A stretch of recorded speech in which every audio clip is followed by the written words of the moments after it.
што ми е најстрашно? Што мислам дека голем дел од тие што го учеле се тука вечерва меѓу нас. Или кажано на северно-македонски дијалект, неко меѓу нама nije наш.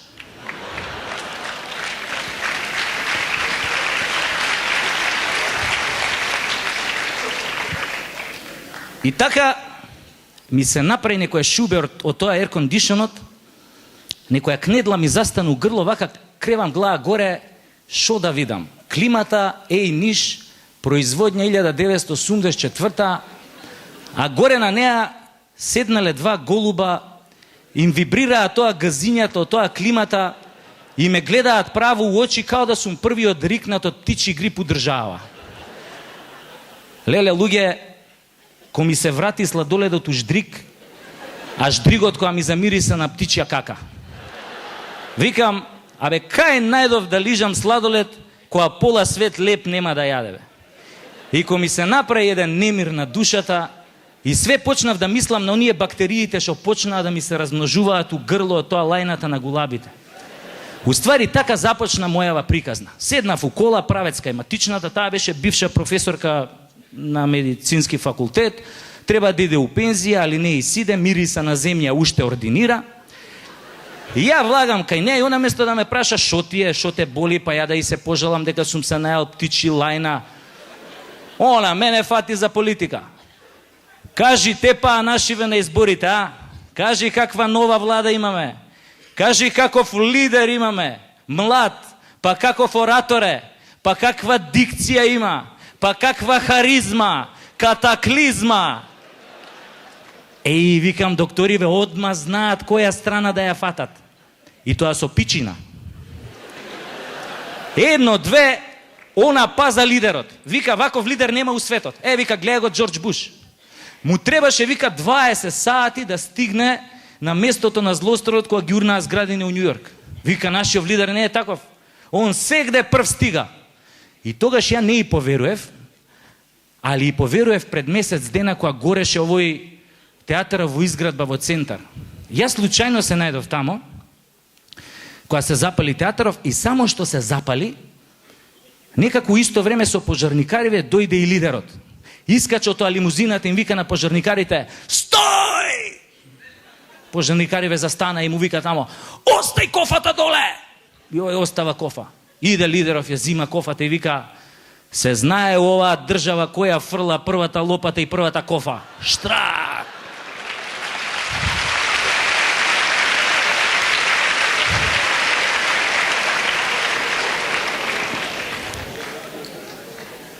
Викам, добро, тука заврши муабетот за политика, али не.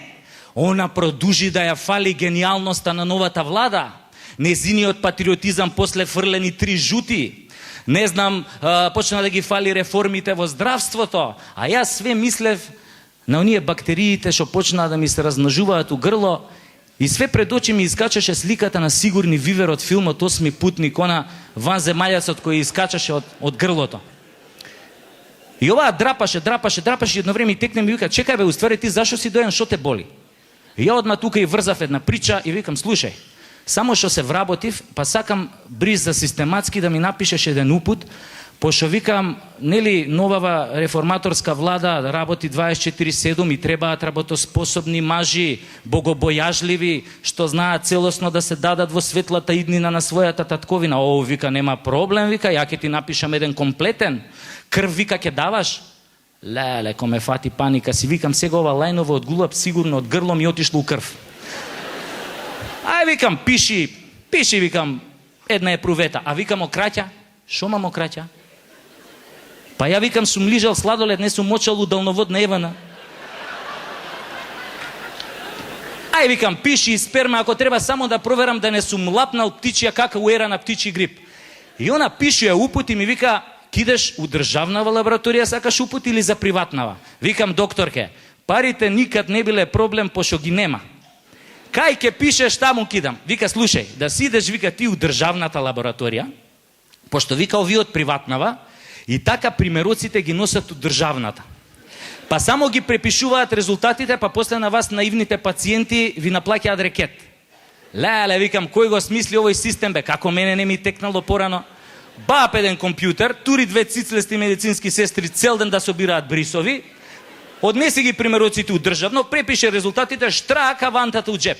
Викам, докторке, пиши у државно. И отидов у државно.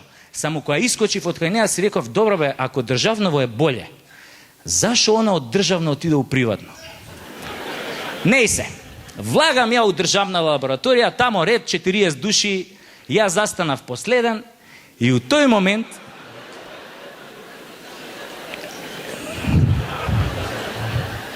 така беше.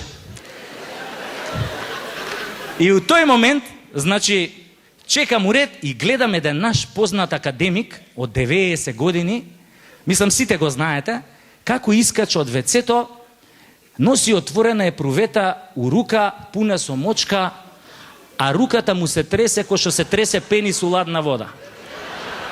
И иде академиков со мочкава, иде, доаѓа до шалтерот и вика на сестрата, моли сестло, кај да ја остава мочкава. А ја гледам у тоа епруветата мочка ни за лек. Академиков, као градски веджукели, ја обележал територијата од Кенефот до шалтерот.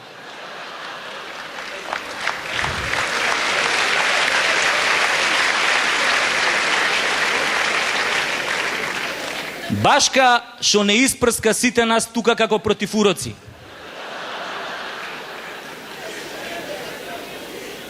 А како само ја напунил да си ебе векот.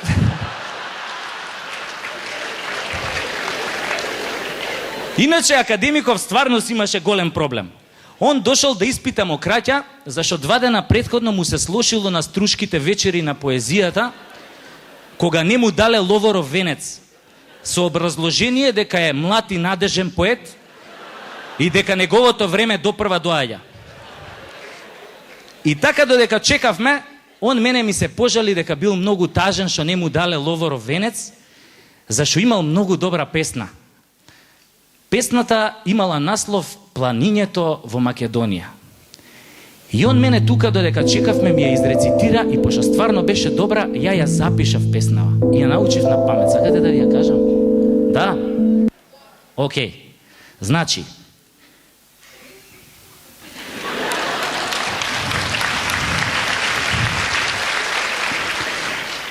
Планињето во Македонија.